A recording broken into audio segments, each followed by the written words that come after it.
Ngiyababingelela abalaleli. Imini yeSabatha ayibenhle kwabangcwele. Ihloko engikhuluma ngaso sithi umprofeti uIsaiah Shembe ungumkhululi wesizwe esimnyama. Incwadi kaNehemiya 9 verse 1 kuya 3. Ngosuku lwama-24 lwaleyo nyanga abantwana bakwa-Israyeli babuthana, bazila ukudla benezindwangu zamasaka nothuli phezu kwabo.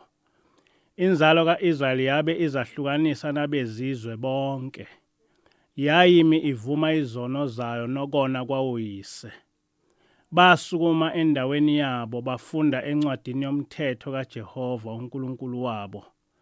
Ingxenye yesine yosuku bavuma izono zabo, bakhuleka kuJehova uNkulunkulu wabo.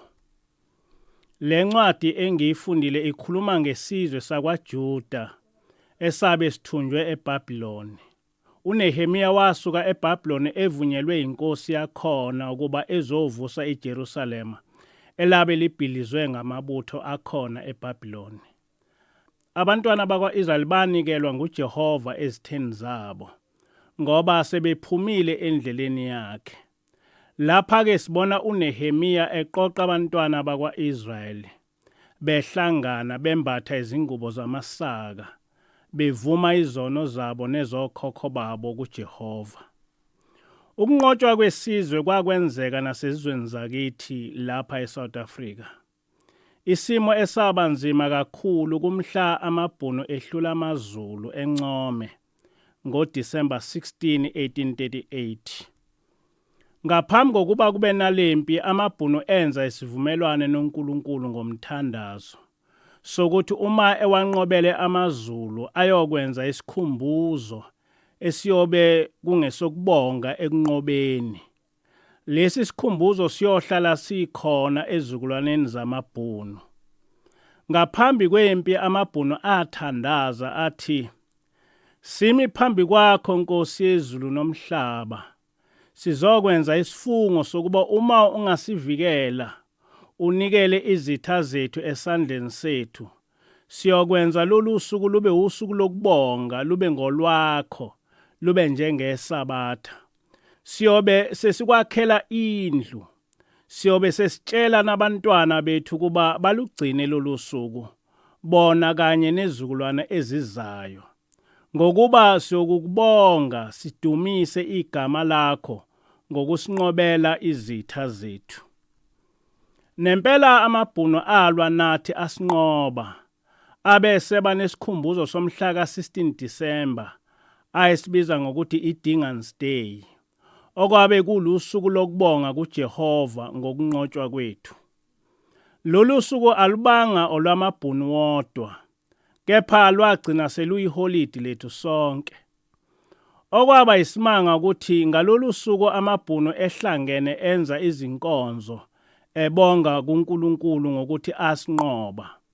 Kodwa abanqotshwa batholakale lolu suku belusebenzisa ukuphuza amatshwala, bevakashe emabhishi, benze amaphathi kube njeya.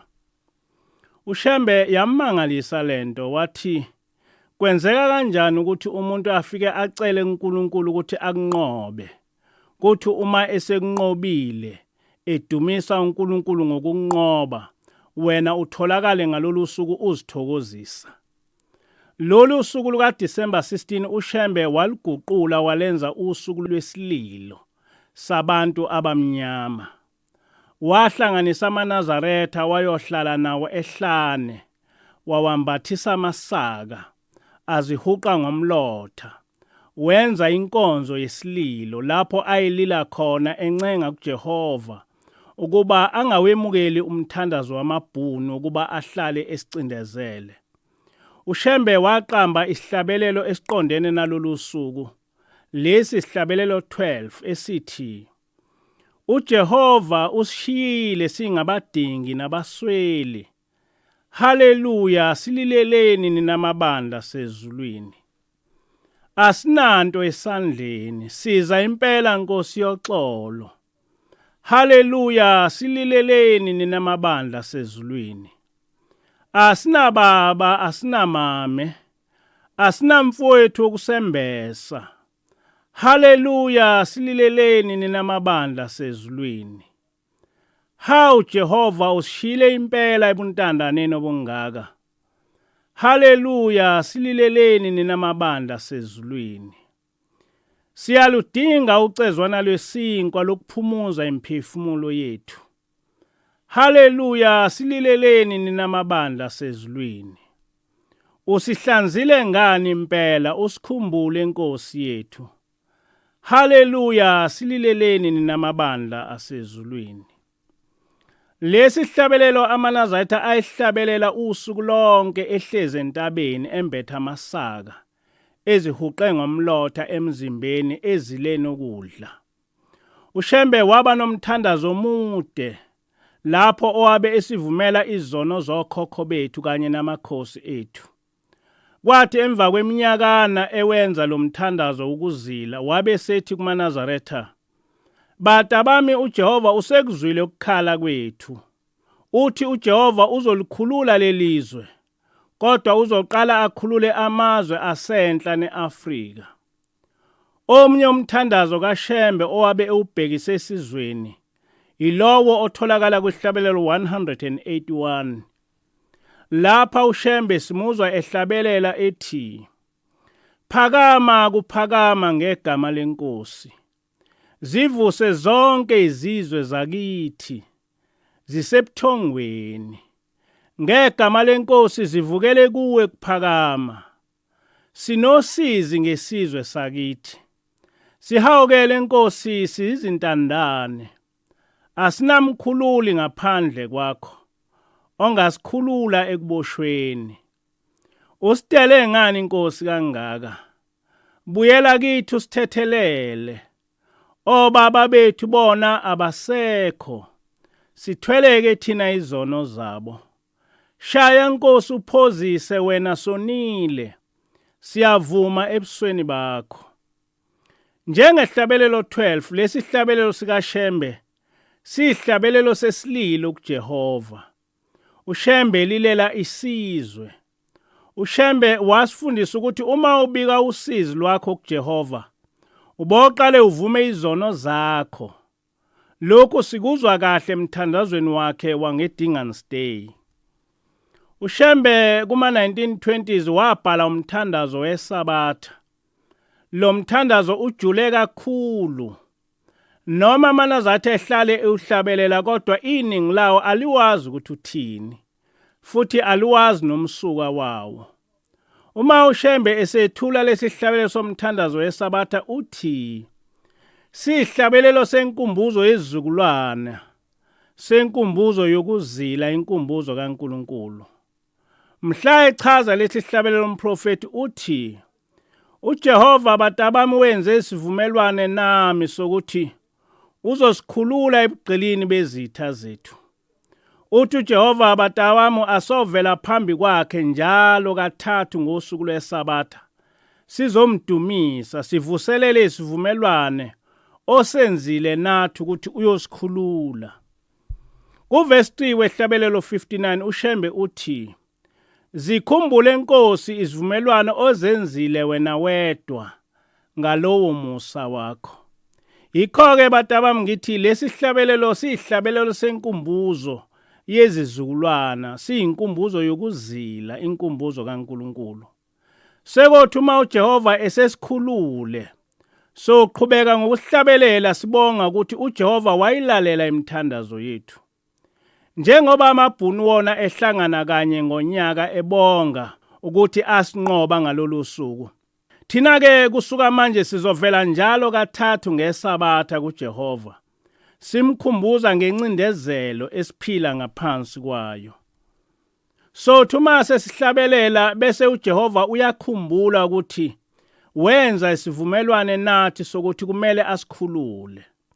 Kodwa uma uJehova esesikhulule, soqhubeka nokuhlabelela njengoba besivele senza, sesibonga ngokusikhulula kwakhe. Lesi sihlabelelo sohlatshelwa zizukulwana ngezizukulwane zamaNazaretha. Kusukela ngo-1923 kuze kube abantu abamnyama bayakhululeka ngo-1994, amaNazaretha abesasigcina lesi sivumelwano. Namanje amaNazaretha asavela njalo kathathu ngeSabatha, ebonga kuJehova ukuthi wasikhumbula, wayilalela imithandazo yethu, wasikhulula ngaphandle kokuchitheka kwegazi. Abazali bethu babehlabelela lesihlabelelo, becela ukuthi sikhululwe. Thina sesihlabelela sibonga ukuthi sakhululwa. Uma uShembe eqala lesihlabelelo uthi, bongani uJehova amaNazaretha nezizukulwana zenu, ngokuba umusa wakhe uhleli phakade. Ufanele ukubonga ngamaNazaretha nezizukulwane zawo, ngokuba umusa wakhe uhleli phakade. Emva kwalokho uShembe ube esezibala esihlabelelweni somthandazo weSabatha izinto owasenzela zona uJehova. Okokuqala uShembe uthi, uJehova wasibusisa phezu kwemizi yezitha zethu, esho ukukhululwa kwethu ebugqilini. Okwesibili uShembe uthi, uJehova wabachitha ngengalo enamandla, esho ukuthi wasinqobela izitha zethu, okwangelula ukuzinqoba ngaphandle kwakhe. Okwesithathu uShembe uthi, uJehova wasihola ebusweni bezitha zethu, esho ukuthi izitha zethu azisenzanga lutho, ngoba nguyena uJehova owabehamba phambi kwethu. Okwesine uShembe uthi, sabusa phezu kwamagquma nezintaba zawo, esho ukuthi uma sesikhululekile solubusa lonke izwe lase-South Africa. Okwesihlanu uShembe uthi, zasibheka zijabhile zingenakusho lutho, esho ukuthi sesithathe umbuso, izitha zethu ziyojabha kodwa zingazi ukuthi zizokwenza njani. Okwesithupha uShembe uthi, wasikhulula ngokusithanda kwakhe, esho ukuthi ukukhululwa kwethu kusuka othandweni lukaJehova. Okwesikhombisa uShembe uthi, wachitha icebo labacebi babo, esho ukuthi uyochitha wonke amaqhinga osomaqhinga babo abayobe bezama ukuketula ngawo umbuso wethu. Okugcina uShembe uthi, waphendula ubugqili babo baba ubukhosi, esho ukuthi kwathi kanti sizigqili ezweni lethu, manje sesingababusi balo. Lesi sihlabelelo saba umthandazo oncazelo yaso uyimfihlo, ukuze singavalwa nguhulumeni wabamhlophe. Uthi uShembe, ngalomthandazo uJehova uyonenza nibuse phezu kwemizi yezitha zenu nihlale kuyo. Lokhu uJehova uyokwenza ngengalo enamandla. Nguye uJehova uyonihola ebusweni bezitha zenu. Niyolibusa lonke lelizwe, nibusa kuwo wonke amagquma. Izitha zenu ekade zinigqilazile, zonibheka zijabhile, kodwa kutholakala ukuthi ayisekho into ezingayenza. Bonke ubuqili babo namasu abo ukuthi nihlale nizigqili ezweni lenu, lobo buqili uJehova uyophendula abenze bube ubukhosi. Abepolitiki-ke bazi ukuthi lelizwe lakhululwa yibo, kanti cha kunjalo. Lakhululwa nguJehova ngesivumelwano owasenza noShembe. Namanje njengoba abantu sebekhululekile, banosuku olulodwa ngonyaka abagubha ngalo inkululeko ngokwenza imicimbi, baphuza amatshwala nezinto ezinjalo. Kodwa uShembe wathi amaNazaretha ayohlala evela kathathu njalo ngeSabatha phambi kukaJehova. Ngalomthandazo wamaNazaretha uJehova uyosizwela isizwe, asikhumbule, asixolele ekungazini kwaso. Noma ukulwa kaShembe elelwa inkululeko yalelizwe kungabonakali kubantu bomhlaba, kodwa kuyaziwa ezulwini. Nezulwane ezizayo ziyobuza ukuthi kwadalwa yini ukuthi uShembe engabalwa emlandweni wenkululeko yalelizwe.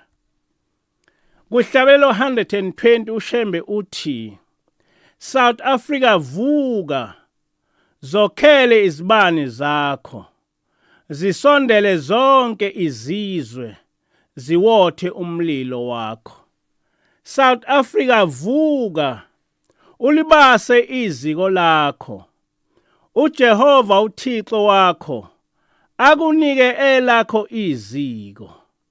Asikho esinye isisekelo kuwena Afrika. uJehova kuphela oyisibane sakho. Ngiphelele ngiyethemba liyophuma bengathandi ilanga lakho Afrika, zolotha zonke izizwe. Kulesi hlabelelo uShembe wafunga ngaso ngama-1920s ukuthi iAfrika iyokhululeka. Lapha simuzwa ethi, ngiphelele ngiyethemba lophuma bengathandi ilanga lakho Afrika, zolotha zonke izizwe. Lokhu uShembe wakusho ngo-1920 kungakabe bikho izizwe ezimnyama esezikhululekile. Sizibonile izizwe zizokotha ilanga lase-South Africa ngo-1994. Sazibona izizwe zomhlaba zizokotha ilanga lase-Afrika ngo-2010 nge-World Cup, kanye neminye imicimbi emikhulu yomhlaba eqale ukwenzeka lapha e-South Africa ekhululekile. Kodwa kukho konke lokhu uShembe uhambisa uJehova phambili. Uthi uShembe, asikho esinye isisekelo kuwena Afrika. NguJehova kuphela oyisibani sakho. uShembe ungumkhululi wezizwe ezisebugqilini. uShembe ungumesaya wethu. Kumthandazo weSabatha uShembe uthi, ekusihawukeleni kukaJehova ekudukeni kwethu emthethweni wakhe, wasibuyisela kuye kuba sibuyele sibe ngabantwana bakhe, njengoba singabantwana bakhe kakade. Akekho ubaba owasidalayo, akekho nomama owasincelisayo, nguJehova kuphela. Imfundiso kaShembe njengomthandazo kaNehemiya ithi uma uJehova ekushiya, qala ngokuzibuka wena, uzisole wena. Kuwo umthandazo weSabatha sibuye simuzwe uShembe ethi, ningabi njengokhokho benu odingana nosenza ngakhona. Okhokho bethu abazenza lukhuni izinhliziyo zabo. uJehova wazi wabajezisa kanje, namhla sesithwele izono zabo. Khona lapho futhi uShembe ubuye asicelele intethelelo kuJehova ngezono zokhokho bethu ezadala ukuba uJehova asuke kithi. Lapho ethi, ayikhumbule indlu kadingana ichithekileyo, ayibuthe ekuchithekeni kwayo. Makenze njalo wenze izulu nomhlaba phakade. Nkulunkulu Nkosi yethu, kwamukele ukuthandaza kwethu. Kungabi ngokusho kwethu kube ngokusho kwakho, makube njalo. Ngenxa yesimo sezombusazwe owabe uShembe phila kuso, wayaye akhulumiswa kwembongi, akhulume ukukhuluma ngisho amaNazaretha angakuqondi, ngaphandle kwalabo ababembuza. Njengoba ngithi uShembe wabe engumkhululi wesizwe esimnyama, ngenkathi amabhunu ejabula ebonga ukusinqoba, uShembe wabe elinda ethandaza, esicelela uNkulunkulu kuba asithethelele izono zethu nezokhokho bethu, ecela kuJehova ukuba angavumi ukuba sihlale ebugqilini.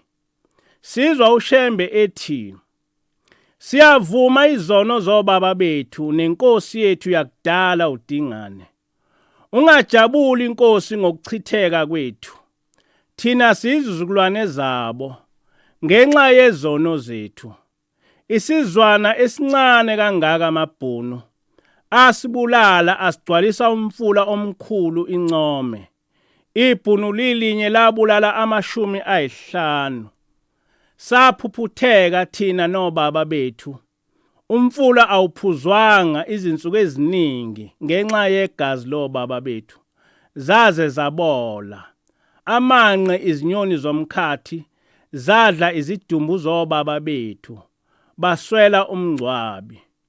Ngokusinikela kwakho Jehova ezitheni zethu, nanamuhla izitha zethu ziyatshakadula ngathi, zibonga lolu suku owasichitha ngalo, njengamanzi amabi angasenamsebenzi. Sisebusweni bakho, sihawukele Nkosi. Buyisa isandla sakho sobunene.